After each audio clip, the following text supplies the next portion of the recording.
Et on enchaîne tout de suite ak Diop Diop nag kii lañ ci àndal léegi nii juste après ça.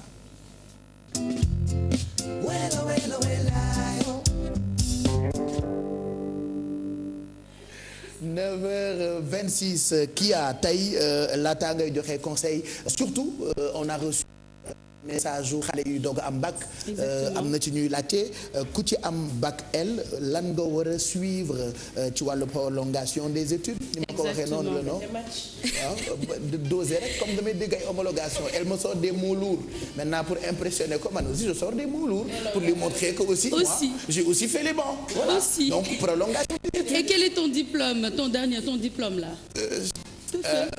lan le TOEFL. TOEFL bi waaw non yooyu jarul TOEFL bi gën a rek sinon am na diplôme boo xamante ni su ma ko waxee Aïssatou Paye Fall damay ragal mu tiit quoi parce que c'est pas que j'ai ce diplôme et puis on me demandait la dernière fois sa collègue boobu lan mooy métier ban diplôme la am moi j'ai dit que mu ngi am diplôme en chef de produit après bi ma gëstoo ci lañ ma ne njàngum chef de produit damaa dégg rek ñu ne mooy chef de produit dafay jaay am yu muy jaay mu may expliquer naan ma Kia ban diplôme la am comme Kia mooy chef de produit double vie ma ne ko Kia am na diplôme chef de produit ma wax ko de façon très sérieuse genre damaa am xam-xam comme damay génn télé mu ne ma ok d'accord après mu ne moom Canada la jàngee en tout cas amul formation chef de produit Sénégal il sait pas comme damaa rëy laa te à dëgër fi ma ne ko si Sénégal am na école buy jàngale chef de produit. Bon il a pas tort am na ay formation yoo xamante ne boo ko defee da ngay génn comme chef de produit. Bah bien sûr c'est le marketing c'est la com. Chef de produit arrêtez. Mais chef de produit le tudd bi bàyyi leen jàmm. Tu n'as pas tort. Alors Pape Cheikh, on démarre avec le CV de Abdoulaye Diouf qui est un ingénieur en énergie solaire. Il a eu son dernier diplôme en 2012. C'est un master 2 thermique système énergétique niveau école supérieure polytechnique de Dakar et un deuxième master 2 en génie énergétique, Université Bretagne Sud de Lorient. Pour ses expériences professionnelles, donc il est ingénieur chargé d'affaires en énergie pendant 6 mois en 2014 au niveau du Conseil général du Morbihan. Pour les missions effectuées, évaluation des impacts des politiques sectorielles sur l'énergie et le gaz à effet de serre, sur le patrimoine bâti, isolation, rénovation et réhabilitation thermique, études de diagnostic de faisabilité technico-économique du renouvellement d'unités de production énergétique et des investissements pour équipements de chauffage, Bois Énergie du Morbihan. Pour son autre expérience professionnelle, donc ça a duré 3 mois en 2013, ingénieur solaire photovoltaïque, mairie de Lorient, cellule énergie et environnement. Pour les missions effectuées, analyse et dimension d'installation photovoltaïque dans l'optique d'autoconsommation du groupe scolaire de Kermelo à Lorient. Pour les missions complémentaires, stage d'autoconstruction du capteur solaire thermique à AEZEO. Pour contacter Abdoulaye Diouf qui a un CV très très riche, ce sera par mail à palay3add@yahoo.fr. Nous avons également le CV de Nafissatou Diop qui est secrétaire de direction. Son dernier diplôme, c'est un brevet de technicien supérieur, donc un BTS en bureautique, secrétaire au centre de formation professionnelle et commerciale à Jean-Maurice Delafosse. Pour ses expériences professionnelles, 1er février au 31 mars 2015, et il a eu un contrat... Maurice Delafosse. Donc 1er février au 31 mars 2015, contrat de travail en CDD à la Société africaine de raffinage, SAR, assistante au service achat et approvisionnement, traitement de bons de commande, traitement de texte, scan et photocopie. 1er novembre 2014 au 31 janvier 2015, un contrat de travail toujours en CDD à la Société africaine de raffinage, assistante au service sécurité, accueil, contrôle et suivi des badges du personnel, gestion du personnel, sécurité, traitement de texte. Pour la contacter sera par mail à finado88@hotmail.fr.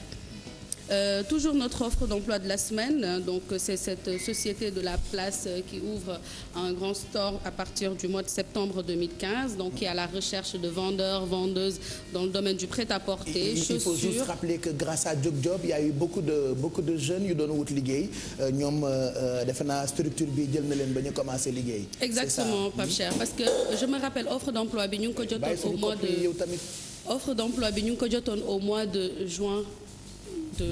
bële passé ba ñu jotee offre d'emploi bi am na ay ñi nga xamante ne dañu déposé woon via seen site internet ñu ci bëri dañ leen woo et puis jël nañ leen parce que te store bi ubbeegul donc ñoom ci boppam ñoo def retour pour me dire que merci on a été embauché donc j'ai reçu encore un autre mail cette fois-ci du responsable du personnel donc le responsable des ressources humaines qui me demande de relancer encore cette offre d'emploi parce que dañu soxlawaat yeneen profil apparemment dañu war a am mool bu rëy peut-être Sénégal donc déposé yéen ñi nga xamante ne liggéey bi intéressé na leen wala yéen ñi nga xamante ne yéen a ngi jàng même bu dul ci li nga xamante ne mooy jaay ça peut être toujours une bonne expérience pour vous donc n'hésitez pas à envoyer votre CV sur contact@skykingsclothing.com. voilà et puis ñu ngi wax tamit ñi nga xam ne ñoom ñoo am ay liggéey di ko joxe que c'est gratuit dañu koy maye bu fekkee da ngeen di bëgg recruter ay nit n'hésitez surtout pas contactez-nous directement bu ko defee ñu jàllale annonce bi gratuitement may leen ko ça permettra aux jeunes ku ci nekk am liggéey parce que ñun li ñu bëgg rek mooy ku ne sàlloo jom xam nga dañuy faral di wax naan soxla bu teew ay nelaw faju ko donc offre d'emploi boobu noonu mu ngi noonu on encourage yeneen xale yi ñu jóg dem wuti liggéey alors on finit ak conseil bi. alors Pape Cheikh damay tëb conseil bi pour tey parce que dafa am communiqué bu important boo xamante ne c'est le ministre de l'enseignement supérieur moo ko jàllale. d'accord Mary Teuw Niane donc mu nekk un communiqué sur l'orientation des nouveaux bacheliers.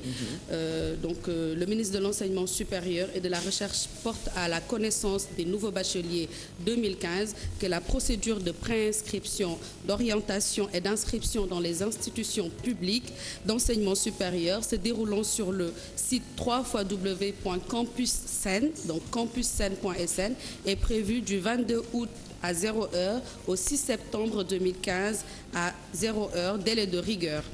Passé ce délai, tout nouveau bachelier ne s'étant pas inscrit convenablement sera considéré comme forclos à toute autre procédure d'inscription.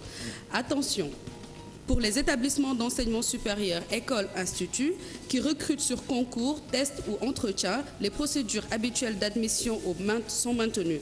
Cependant, le ministre recommande fortement aux nouveaux bacheliers qui envisagent de passer ces tests ou de faire les concours d'entrée de s'inscrire sur la plateforme Campussen. Cela pourrait leur permettre d'être orientés ultérieurement par l'État dans un établissement d'enseignement supérieur public ou privé en cas de non-sélection. Voilà. Donc signé par le ministre de l'enseignement supérieur et de la recherche Mary Teuw Niane. Voilà et puis il faut nit yi dem nu mu tudd ci kii bi ci site bi exactement donc c'est Campussen dinañ ko jàllale tout à l'heure sur la page Yeewu Leen et également communiqué bi tam di ngeen ko fa fekk.